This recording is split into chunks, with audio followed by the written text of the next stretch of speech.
Alright, today we're talking about TLC. Now don't go chasing waterfalls on me. TLC in this instance stands for thin layer chromatography. It is perhaps one of the most common and most beloved of all analytical techniques. After all, everybody always says how they always need a little bit more TLC. Alright, move on to the next slide. Beep! TLC is one type of chromatography. Chromatography is a series of separatory techniques. All chromographic techniques separate the components of a mixture based on their relative attraction for a mobile phase and for a stationary phase. In all chromographic techniques, what happens is the analyte is placed in a phase that carries it through a stationary phase. For example, in TLC, your mobile phase is a developing solution, a liquid. That liquid carries your analyte through a powder, which is your stationary phase. And your analyte's relative attraction for that mobile and stationary stage separates it into its various components. I know that was a rushed explanation, no visual aids, no nothing. That comes on the next slide where you can click a link. Real quickly, make sure that you understand the definition of chromatography, a separatory technique, meaning it separates components of mixtures, and that it has a mobile phase, and the mobile phase carries the analyte, and has a stationary phase, which is stationary. I also want you to write down the word Kenny Britt. Please write down the word Kenny Britt. I hope you're writing down the name Kenny Britt, the Titans wide receiver Kenny Britt. That's it. Beep.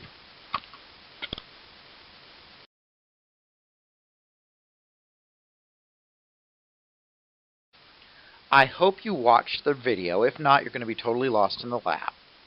At any rate, this slide summarizes what they were saying about the retention factors and how you measure it. I think it's the one thing that the video didn't quite make clear for you. You measure your retention factor from the center of the drops. For your top number and for the bottom number, you need to measure the distance the solvent traveled immediately above each drop.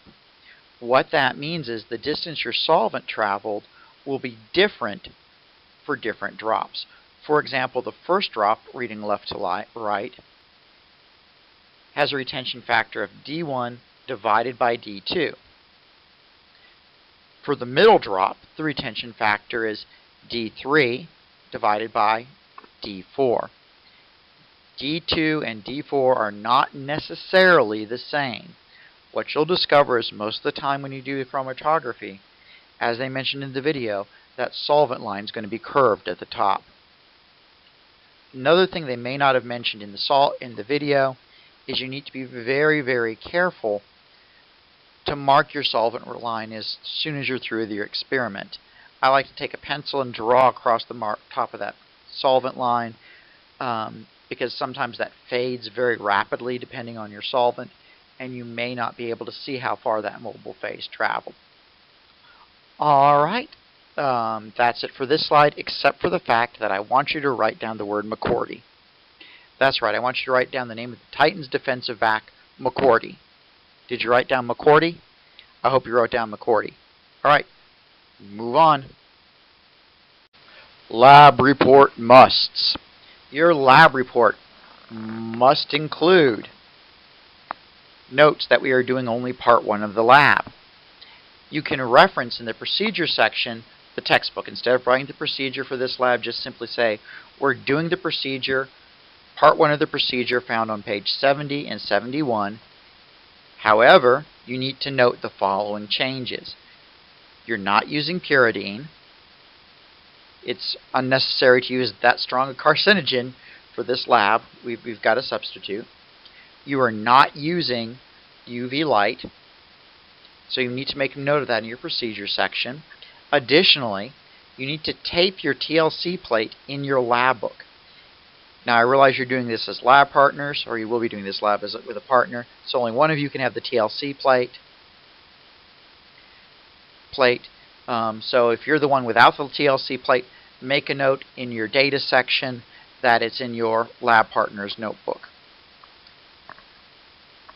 Also, you need to note that you're modifying the layout of the TLC plate. Instead of using the 3 TLC plates or however many your instructions call for, you're using 1 TLC plate that will contain the murder suspect's pen and then the pens of both the people you suspect of being the murderer. So you want to make that note as well. That's it for this slide. Beep. Your lab report in the data section should include a table, and on that table you should include the RF value and color of every spot for every pen. Here's an example of how you could do the table. This is how I would do it if I was setting it up. But you don't have to do a table exactly like mine. If you think for some reason that you're superior to me, I will not take a personal offense if you come up with your own table. But you have to include a table with all that information. So you have to calculate the RF values for all your spots. That's it, except for the fact that I want you to write down the word Eugene Amano. I hope you're writing down Titan Center Eugene Amano. Did you write down Eugene Amano? All right, after you wrote down Eugene Amano, you're done. Beep.